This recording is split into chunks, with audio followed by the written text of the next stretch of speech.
The views and opinions expressed during Love and Life with Lana and Dave are those only of the speakers and guests and do not necessarily reflect the official policy or the position of our podcast hosts or affiliates. Any content provided is not intended to malign any religion, ethnic group, club, organization, company, individual, anyone, or anything. All right, let's do it.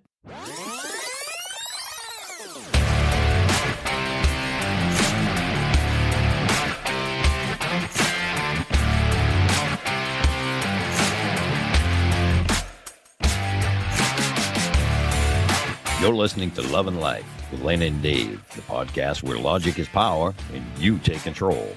Thank you for tuning in and making the choice to listen in and get ideas for your own love and life. Now, here are your hosts, Lana Williams and David Vaccaro. Hi, I'm Dave. I'm Lana. That's right, you are. And what are we doing today, Dave? Oh, we're talking about jealousy. We are talking about insecurities. My favorite. Yeah. Yeah. My favorite to discuss, but not necessarily my favorite to deal with. But we have had several days of conversation over this. Of course. Several months and years. Right. It's always a topic. I'm reaching down to get my pen, so It is because it's always interlaced into so many things in life, right? So, and we know so many people, right? And this is Dave and I. This is our mutual friends, and then our own friends. Mm-hmm. We know so many people that are afflicted with this. Of course. That I'm going to make it a conscious effort not to say this is a crutch and I need to get rid of it. So, ladies and gentlemen, I'm going to not say as much as I normally do. Mostly because I just did. I know. Mostly because when I listen back, Right. It bothers you. I cannot stand the sound of it. Yeah. So. Well, I listen. And so I listen therefore, back to it. you as strangers must completely hate it. No, I don't think they even realize you're doing it because I listen back. I don't hear you do it. I hear when I do it. I think we're just self-critical. Yeah. And that's a typical thing. So before we get started today, I just want to say thank you all for buying us coffee. We love coffee. I just want you to know we really do. that right now I'm drinking one of the coffees that was bought for us, and it is amazing. Mm-hmm. It's really good. I am not. And I didn't know how that worked. It's like the coffee fairy shows up and goes, "There you go," and it's so cool. So yeah, they bring us coffee in bed. Yeah. Just so you know. Yeah, I wish, right? Yeah. That would be phenomenal. Well, yeah, or not. Or not. We don't want any of our listeners to be bringing us coffee in bed. They'd be like, "Hey, here I am." I'll be like, "Yeah, well, no, yeah, you doing?" But thanks for the coffee. Right. I mean, it's very cool. It's a cool little process, and so. Yeah, you guys want to buy us some more coffee? We are all about it. We're all about it. Absolutely. Bring it. We like the coffees. So thank you very, very much. And your coffee. Yeah, we appreciate it. Your coffee helps. We do. And coffee always helps. Yeah, it keeps us I awake. gotta tell you, coffee's life. Coffee is life. Well, it keeps us talking. That's for damn sure. Well, and that's the whole point in of the more podcast, ways than one. Right? It does definitely keep us from falling asleep while we're talking, which is not something anybody wants to hear. What would that sound like? Snoring, it keeps us awake. But also, I'm doing it now. Also, again, I know. Yeah. Also, it keeps us, keeps us recording. It keeps us in our podcast business, if you will. That's correct. And we love this. We're having fun with this. This is something that whatever happens with this is great. Right. But we're having and again, don't forget, we're live. We record live, just like, back in the day when all the great TV shows were recorded live in front of they did it in front of a live audience. They recorded live and then they did a tape of it. And that's basically what we do. We do live and then you get the raw footage. Or it's not footage, I suppose, because you can't see us. It's audio-age. It's audio-age. Audio-age. Okay. Jealousy, I'm gonna jump right in. Jump right in. Jealousy is something that I find completely and utterly disgusting. And before you go, well, hear me out. So what I mean by that is I think it's such a nasty thing. And I can tell you when I was younger, I was a very jealous guy. And I hated it. I hated that I was so jealous. I mean, it was so bad that when I was like 17, 18 years old, my girlfriend would be like, I can't, I'm going out to dinner with my parents. And I would think, your parents are all, in it 2 and you're going out to dinner with some guy and some other boy is going to be there. And I'm, my mind was just so messed up. And what do? We blame that other person for our own insecurities, right? And so I tell people all the time, if you're a jealous person, that's a you problem. It's not the person. You can't blame it on somebody else. Well, they make me feel jealous. Well, do they though?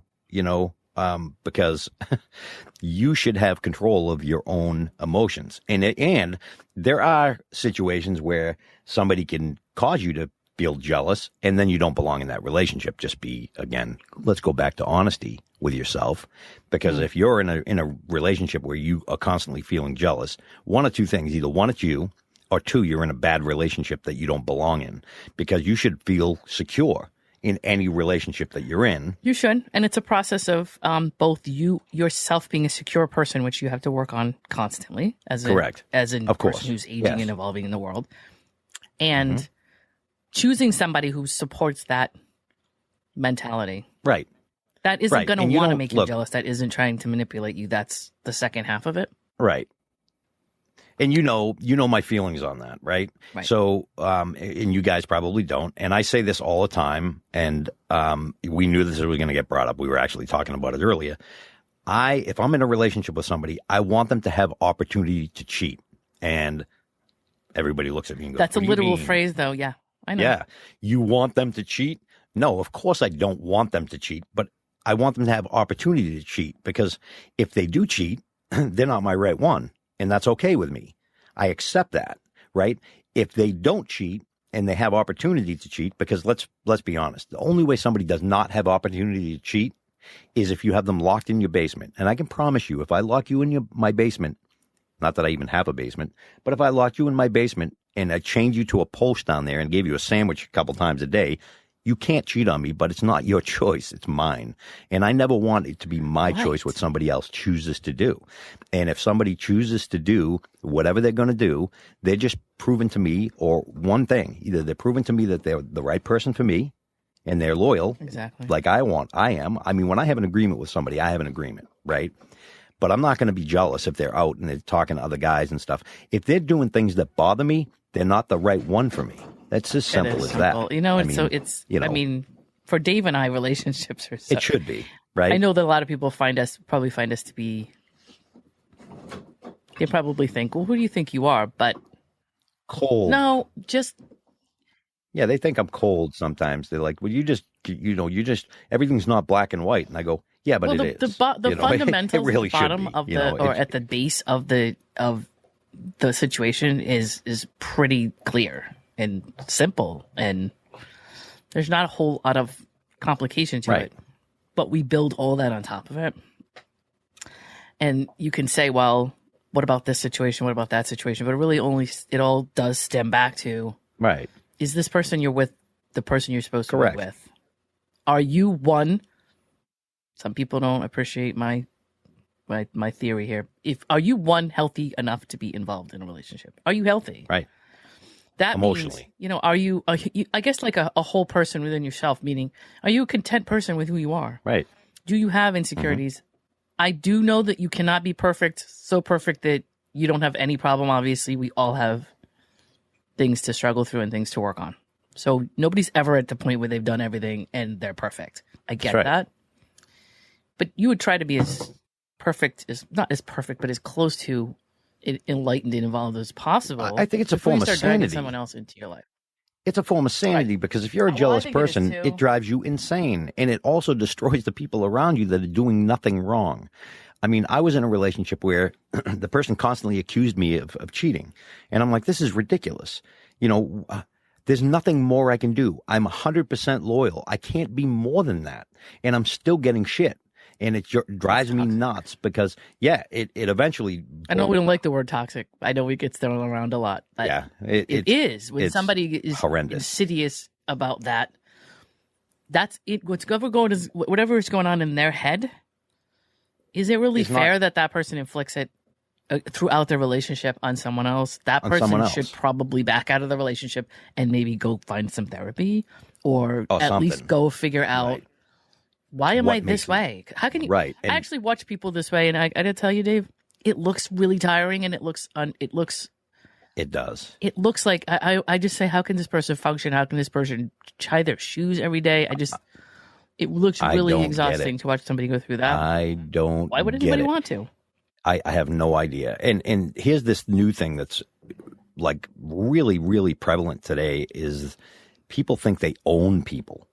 That's my man. That's my woman. I was with a friend of mine, and we're grown ass men, and I'm standing there, and his girlfriend.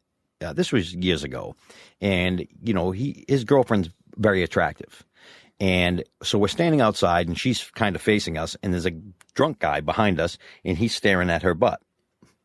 More power to him. She's got a beautiful bum. I've stared at it a couple times myself. I'm not going to lie. My friend goes, "What the hell are you looking at?" I go, "Dude, really? Grow up." Right. He's looking at your girlfriend's ass. It's a pretty one. What do you think he's looking at? Who cares? There are people in this world that should not be dating good-looking people because they cannot handle it. They're so I don't insecure. even know if it's good-looking. I just think it's that those people, no matter what they have, if they want it, if they're very invested in it, if they're very attached to it, there's something going on in their brain or their own personal insecurity that creates a situation where they think there's a value of their relationship that's going to be taken. Somebody's going to covet that. Somebody's going to take it. Somebody's going to come along and get. I made my notes, Dave. And in my notes, it says in my notes. No notes. I do. Look at this. This is just me waiting for the thing to start. You see that? Holy cow.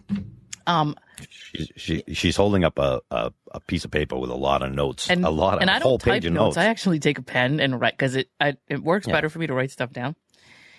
But your trust issue, your particular trust issue, based on your childhood, of course, which is a past episode of ours, but I digress. Your trust issues are yours, and you have to own them. You have to find out where they're coming from. Obviously, they usually are based on something that happened to you, and you didn't get over it, or somehow or other you didn't work through it. Right. Your trust issue is separate from their actions completely.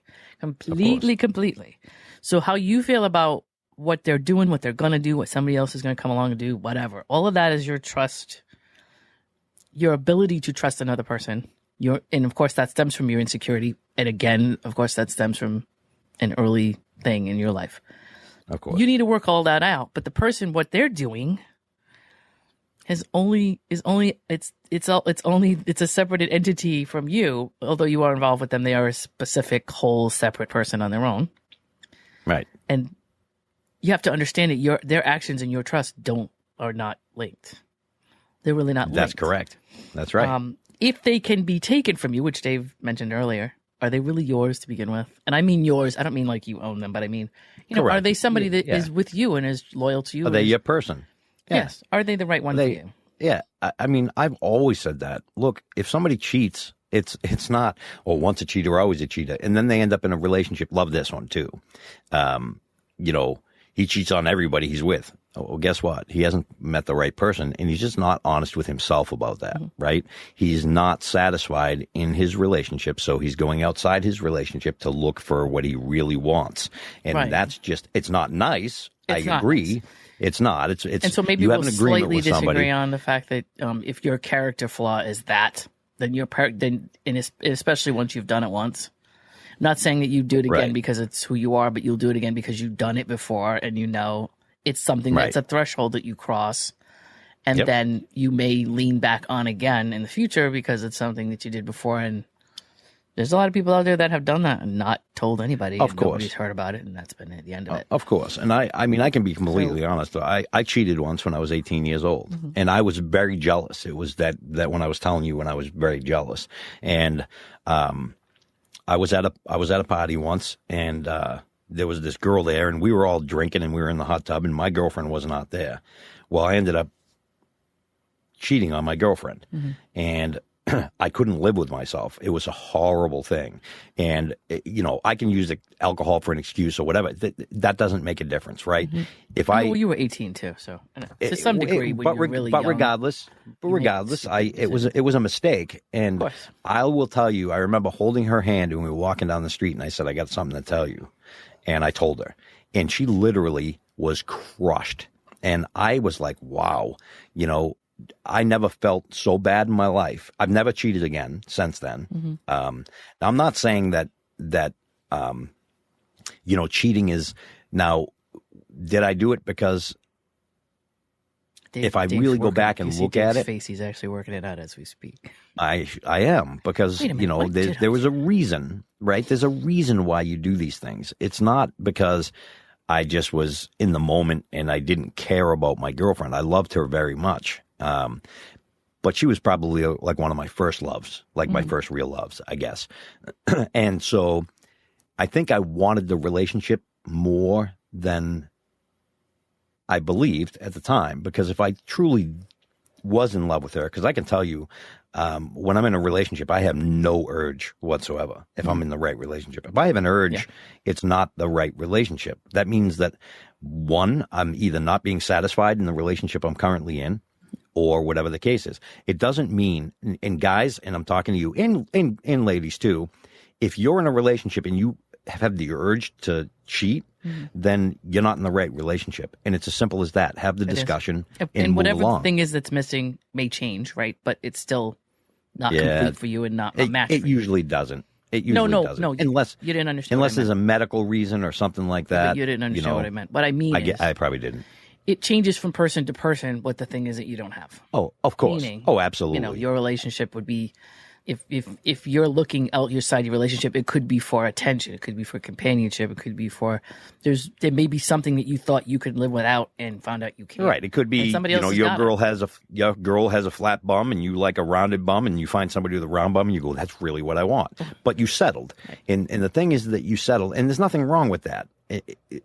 The thing is that if you know what you want in your life and you are honest with yourself, and again, it goes back to, you'll see how our podcasts unroll here, because we started with, honesty. We started with, these things, different conversations. And the reason why we did is because they all are combined, truthfully. And so this is something that you have to be honest with yourself, because if you find yourself in a relationship and you're not happy, or one of you is not happy, eventually there's going to be one, either somebody's going to cheat, or if you're in a relationship with somebody like me, the conversation will be had that we're missing something and we should just move on. Because that's what I do. Because I'm not a cheater and I have an agreement with that person.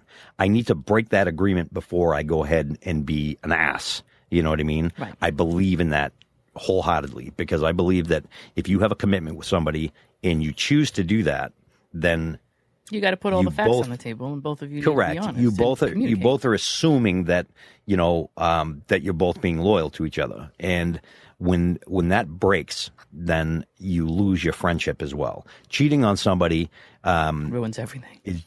Of course it does. Now you're gonna be like, he's an asshole, I hate him. I ask people all the time, and I brought this up in one of our last episodes.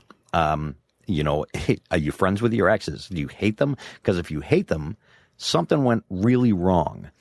And somebody wasn't honest about what they wanted.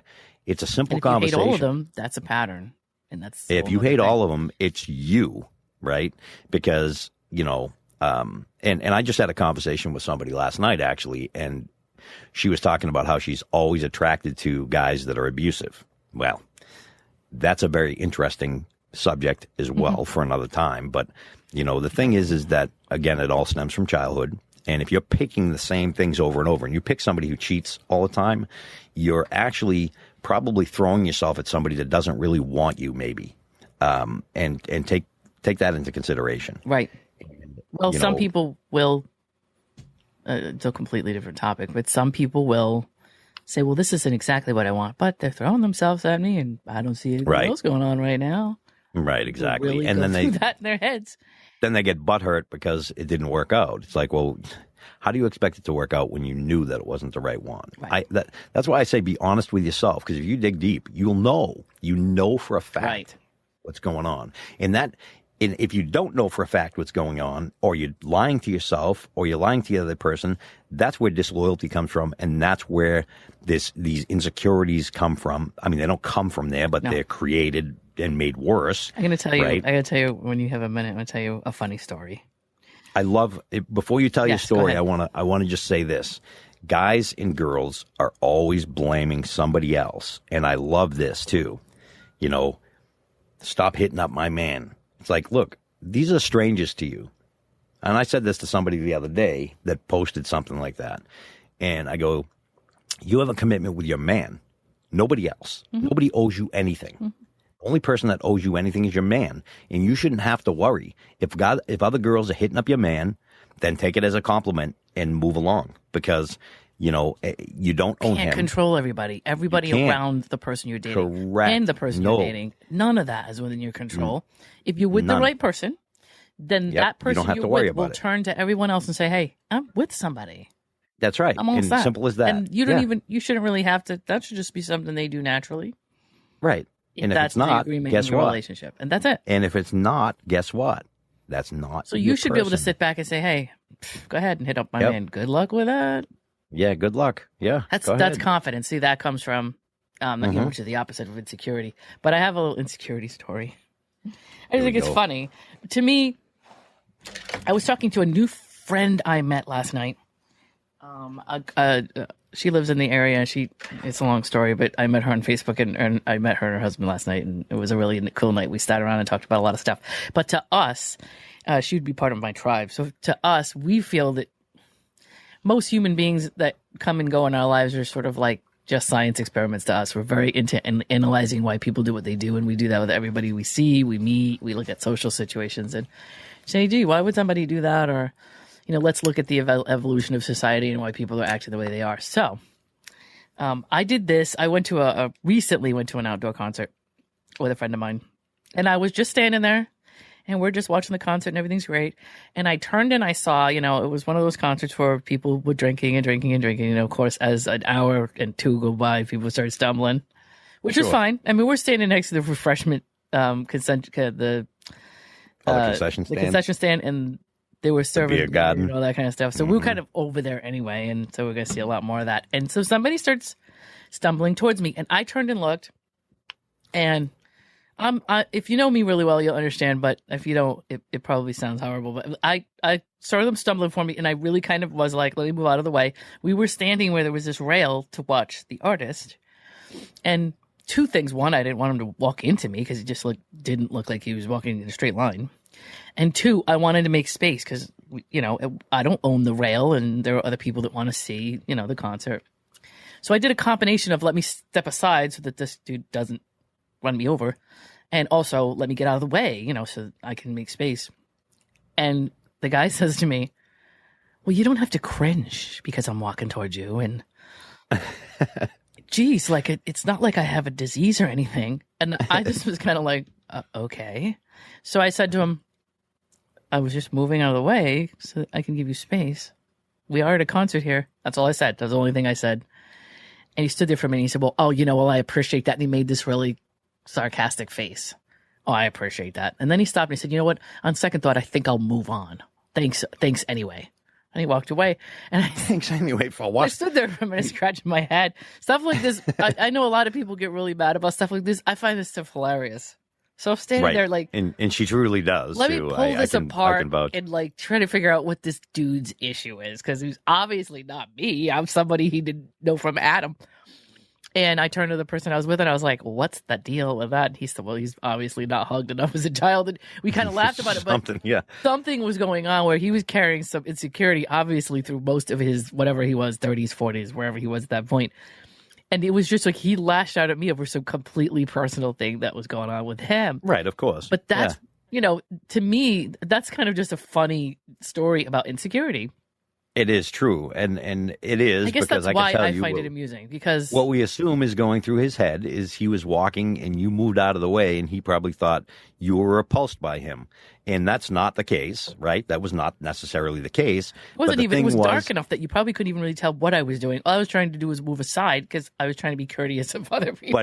But in his mind, his insecure mind, he was thinking, she's repulsed by me. And that's his own problem, right? And then he makes it your problem by saying, geez, I don't have a disease or anything. Like lashing out at you. Maybe it wasn't a big lash out, but making the comment is enough to realize, seek help, brother. Right. You know, Just like, oh, okay, we're all at a concert. We're having a good time, you know. I'm just I moving wasn't out of your way. I the wasn't. person I was with and I being weren't like, even really drinking. We were just kind of having fun listening to the music. right. And I just thought it was just, it just came out of left field and I thought it was hilarious. I was like, oh, That okay. is funny. So we had a little conversation about it, like, okay, well, that ain't all about me. I don't know No, what that's sure about. not, right? Something happened in Yeah. the parking lot. Something happened to this dude last week. He had a bad day at work. I don't know. Yeah, But whatever. That's how It all stems from childhood. onto other people based on your own insecurity, though. You know, that's just an Exactly. example of, Right. And something that's a very that small had nothing. one. Yes. That's But a very small, but that's a perfect example of insecurity and what it looks like to other people, right? Because here Lana is minding her own business and she's not doing anything to make this guy feel uncomfortable or anything like that. She didn't do anything to him. She was just moving out of his way, being polite, really. And he saw it as his insecure mind thought, this woman is repulsed. She thinks I have a disease. Or let me just make it clear. I don't have a disease. I mean, you don't have to run out of the way or, you know. Yep. Hello? Extreme overcorrection. It's like, are you okay? Yeah. You basically want to say, listen, I still have some water left. Would you like some water? Are you all right? Would you like to sit down? You know, you need to hug my little brother. Yes. Yeah. It's just, But it's so insecurity looks like that to others. Yeah. Yeah. So insecurity is a serious thing that, again, that's a prime example of somebody portraying their insecurities on somebody else that did nothing to deserve or to make them feel insecure. They just doing that all on their own, right? Yes. And you're just like sort of a catalyst. You're just sort of like a part of the background environment. Right. Exactly. You know? So the point of that story, I get from that insecurity, what I have to take. Yeah. So insecurity is something that you feel on your own that is nobody else's fault, right? Or it could be somebody else's fault. It could probably stems from your childhood, but it's your responsibility to maintain what you do with that, right? Right. So there's no reason why I should not be an insecure person because I went through a lot in my childhood that states that I should be insecure. And I was at times. That's insecurity is it fuels jealousy for sure. Right. Fuels a lot of things, but yeah, why would I think where does this come from? I mean, when I was telling the story about my girlfriend would go out to dinner with her parents and I'm sitting there festering, thinking she's out with another man and her parents are all in on it. What the hell is wrong with me? Like, where did that come from, right? Like, what did anybody do to make me think that? And right. That and is when just you're sitting and talking to somebody to who's giving you scenarios like that, right? It's so hard to like maintain. Well, for some of us, it's hard to maintain like a straight face, but that's another story. But it's hard to just like maintain a grounding on reality when somebody's saying stuff like that to you. Yeah. You want to say, hey, are you listening to yourself? Are you listening to yourself? So my little teeny piece of advice on this is if a feeling comes out of nowhere like that, if it's a completely overstated feeling based on what you're dealing with. Right. And I don't know whether people can really, I guess as you get older, you can gauge that, right? Like this seems to be an extreme overreaction to what's actually happening. Right. Why is that happening? So if you overreact to something to a really nth degree when you don't, and you start to notice you're doing that whole, well, I can't help myself and it takes me over and all that. That's not really true. You know, you can sit for 2 minutes and say, okay, wait a minute. Before you react, think. That's all. Well, think and just try to say, okay, well, you know, let's go through what's happening here.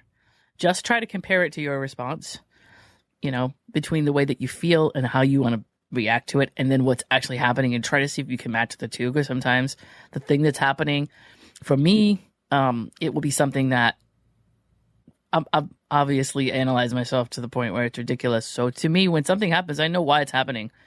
And it's just a matter of me needing to go off and deal with something. If I'm sitting in a situation and I feel insecure, something bothers me, I actually will remove myself from the situation. And when I tell you I'll do it under any circumstances, I will take a cab if you drove me somewhere and I feel like I'm having a spiral like that. Yeah. I'll remove myself from the environment I'm in because it's causing me to be like that. Of course. And I need to get out of there and find out what's triggering me. And why am I responding that way? Is it something from 10 years ago? Is it something? Well, look, we have triggers, right? And I always say this: if I'm in a relationship and I feel jealous, and the person makes I feel jealous, that's not my person, because I don't want to feel like that. And there's whether it's I don't really trust the person, whatever the reason is, I don't know what it is, and it may be unfair to say, but I don't want that in my life. So if somebody makes me feel like that, then I'm out. I'm leaving, and it may not be their fault, but it's still me being honest with myself, going, yeah, this is not where I need to be, because there's something not right here. And it doesn't matter what it is. I don't need closure. I don't need to. I mean, I will look at it for a while and try to figure it out. And if I can't, I have to move on. It's just not. Definitely. Yeah, I don't think I've. It's not something. I think in most of my times that I've gone through that, and I don't really go through jealousy per se. Right. Me either. It's not, and I'm talking my entire life. Other than like the only thing that really, for me, I may have some envy sometimes on things. Meaning somebody may grab a job I've been trying to go for. That gets me a little bit. Most of the time, if I have any jealousy or envy, it's usually occupational for some reason. That's where my little Achilles heel is. And I know that. So I will sit and go, okay, well, this is how you are. So let's pull it together. That's how I am. Right. But it'll happen. Move along. There are people who have financial envy. There are people who have life envy. You can see people on social media and say, wow, that person looks like they have a life that I don't have. Always try to understand what's going on. What's the really, what is the real equation behind that? Yeah. Why does it bother you so much? Why does, and today with the younger society, I noticed everybody wants to be like somebody else. Right. Nobody's happy with who they are. Right. They tell you they are, but they're not, because even the words that come out of their mouth are other people's words. Right. Yes, a lot of especially, and we're not going to get into this, but the overturn of Roe versus Wade. I've had a lot of conversations, you can imagine, because people like to ask my opinions about things, and because I'm being logical, they are saying stuff that to me is not their own words. I do have friends that say, "I heard this. Is this true?" And because they know I'll research it, and I won't just. I think people should do is research their own stuff, but that's another story. Correct. Not on Facebook. Read laws. If you're concerned about this, and I'm just going to do a quick thing about this. If you're concerned about the laws, research the law. Don't look it up on Facebook. Don't ask somebody else, because I'm already hearing a lot of things that are just not true. And, that's the problem. And people are getting upset for things that are not even real. Some of them. Some of them. There are some. Some of them are. Right? But anyway, for example, we won't. But Texas, for example, we'll use Texas because they're the first ones to illegalize abortion. If you are in dire straits and you will die from having a child, they still will allow you to get an abortion. You will not die. It's in their law. I read it. Okay. And also, if you are raped, you still can get an abortion in Texas. So read the law and then go, okay, well, I'm satisfied with that. Maybe you're not, and I get it, and we're not going to get into that. But we're really not going to get into this. No, the thing is, Dave and I, we don't. Yeah, we'll go off on a tangent. We'll probably do this when we hang up. I know, right? Done with this. But, I do want to say something about insecurity. If you are an insecure person, listen to this. I can ruin your life with words. Ready for this? Now, you've been with a man for 5 years. Or you've been with a woman for 10 years. And I come to you and I go, I saw your man or your woman kissing another person. Your life is over because you have that jealousy streak or insecurity that you don't even want to have a discussion with him. Now you're on this whole mission to make it real. And those are things this sounds strangely like a story I told you, Dave. Yeah, well, it can be. I'm not going to. There's way too many people out there that know me. And so if I start telling this story, people are going to know whose story it is. But that's the bottom line. I work in the nightclub industry and I work in the music industry. Dave is as well. You cannot be a raging jealous person in that kind of environment. You just can't be. There's no way. You're going to get upset if this is how you are. If you're a bouncer, a bartender, anybody like that, you're around drunk, good-looking people. Well, that not only that, but if you're dating somebody that's like that, and I'm sure Dave has his stories. I know I have mine. I have met guys that have said to me, well, I'll pay you whatever it is that you were going to make tonight if you don't go there. no. Or Yeah, that's crazy. they'll come in and sit at the bar and, stare at everybody and try to intimidate everybody. Or stay home and text me all night and ask me, what could be going on in there? How many phone numbers did you get? I have no interest in that. Right. If somebody starts to do that with me, I just can't. That's gonna, don't get me wrong. I mean, I'm not, I'm not a DJ that's like got a corporation where I own thousands of people around the world. It's serious, but it's not that serious. Right. But it's still my job. Right. It's still something that makes a difference to me, and it's important to me when I'm doing it. Mm-hmm. So if you trivialize my job, bye-bye. If you try to get around things, okay, well, and I don't like her being around, so I'll just see if I could give her $100 more than she'd be making, whatever the case may be. Try to get an amount out of me so that you can pay me more to cancel my gig. Bye-bye. If you're going to come in and just give everybody a hard time in the environment I'm in, you got to go. That's a possession thing too. It is. People. Well, listen, it's territorial. The fact is, which is a form of possession, right? We do not own people, right? No. I don't own anybody. If I'm in a relationship with you, I don't own you. I love you. That's it. That's what I do. And you know what? I expect that we're human beings. You will be approached by other men, and I'm okay with that. As long as you maintain our respect and our agreement, we're good. I get it. And I don't care if Brad Pitch. Well, Brad Pitch is probably not going to get anywhere. Brad Pitch. Well, it may be a good conversation. I don't know. Brad Pitt might be my hall pass, but so I'm just going to say that. But anyway. The reality is if I'm with the right person, I don't have to worry about anybody. Right. And you shouldn't either. And the thing is, if you do, then you need to stop and look at yourself. Right. At your choices. Yes. And say, and if you like to, bless you, if you like to walk around and have all of that stress going on, you can have it. I just don't understand. There's no, it's going to, jealousy. It'll cause you health issues. It really will. Of course it will. Of course it will. It's just unnecessary stress and so I actually, when I was young, I did go to therapy. I was 19 years old and I had my first career job, and I had this big book with all my health benefits. It looked like the Yellow Pages. It was really thick. I don't know if you remember those years ago. They used to give you these, packets, and when you got your health insurance. So I was flipping through it, and I saw this thing called mental health, and I'm like, what the hell is that? Because it was not a big popular thing back then. And I found out that I could actually go talk to somebody about problems that I was having, and they couldn't tell anybody, and they would help me fix my problems. And I'm like, well, that sounds cool, because I'm sick of being a jealous boyfriend, because it's killing me, right? Not to mention I'm destroying the people that I love at no fault of theirs. Right. So I did, and I went to talk to somebody, and of course I found out, guess what? It stemmed from my childhood. How about that? Yeah. And so, So I was able to understand it and understand where it came from. And when you can understand what's broken, it's very, very easy to fix. Yeah. Until you find out what's broken, you can't fix it. And I don't care what it is. Look, if you turn on the light switch and the light doesn't come on, there are multiple things you have to look at, right? Oh, look, it's an analogy. So you have to first find out, is it the bulb? You change the bulb. Nope, it's not the bulb. So you still don't. You flip the switch, nothing happens. Is it bad wire? Oh, look, it's a bad wire. Now you know what it is, and it's very simple to fix, right?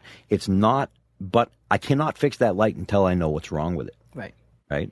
And that is we call our it ruling lives. Out. Let's rule this stuff out. Is it the switch? Correct. Rule it out. Is it this? Is it this? Yeah. So that's what I did with my life. And it totally made me realize that I'm not a jealous person. I was only acting like a jealous person because of things that happened to me. And once I understood, I was able to fix that. And I'm so not a jealous person.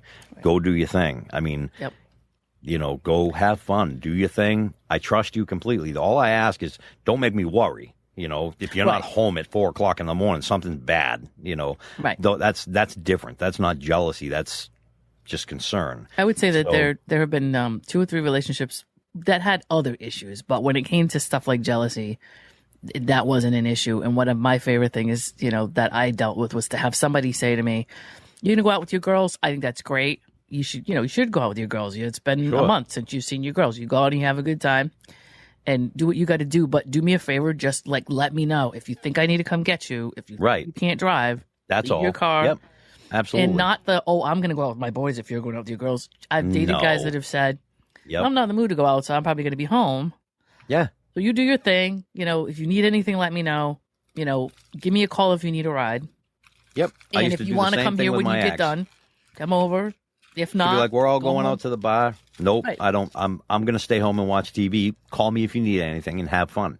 That's it. That's what somebody should say to you. That's what somebody should say to you. It's simple as that, right? And I've said that to people, and I've actually had people want to know why I wasn't upset that they were going out with their friends. Oh, God. Yeah. And I'm like, well, I'm with, if I'm dating you, I want you to go out with your friends and have fun. Why wouldn't I want you to do that? And there's the opposite side, too. I'm not going to. Exactly this. Maybe it's because. The opposite side. Right. I want people to be jealous. That's how they show they care. I've had people say that. How come you're not jealous? Well, that's also an insecurity. Yes. So, again, you want me to be miserable and jealous of every. So that guy looked at me. That don't bother you? Of course it doesn't. It means. I know you have a nice. I'm just say I want to date a guy that women are looking at. I want to date a guy that's invisible to women. That's just great. I want somebody that I'm like, yeah. You know the song, you're right? You're damn right. I'm with somebody that's good looking. Get a look at him. That's right. You know the song. If you want to be happy for the rest of your life, never make a pretty woman your wife. Hey, hope you enjoyed this week's podcast about jealousy and insecurity. This is a two-parter, so we'll be back next week with part 2.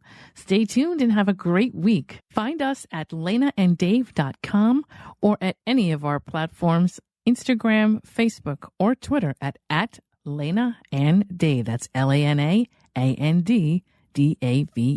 Hey, you just listened to Love and Life with Lana and Dave. Thanks for joining us, and we hope you enjoyed it. If you did, please share the podcast, leave us a comment or review, and don't forget to subscribe so you don't miss any new content. We'll see you soon.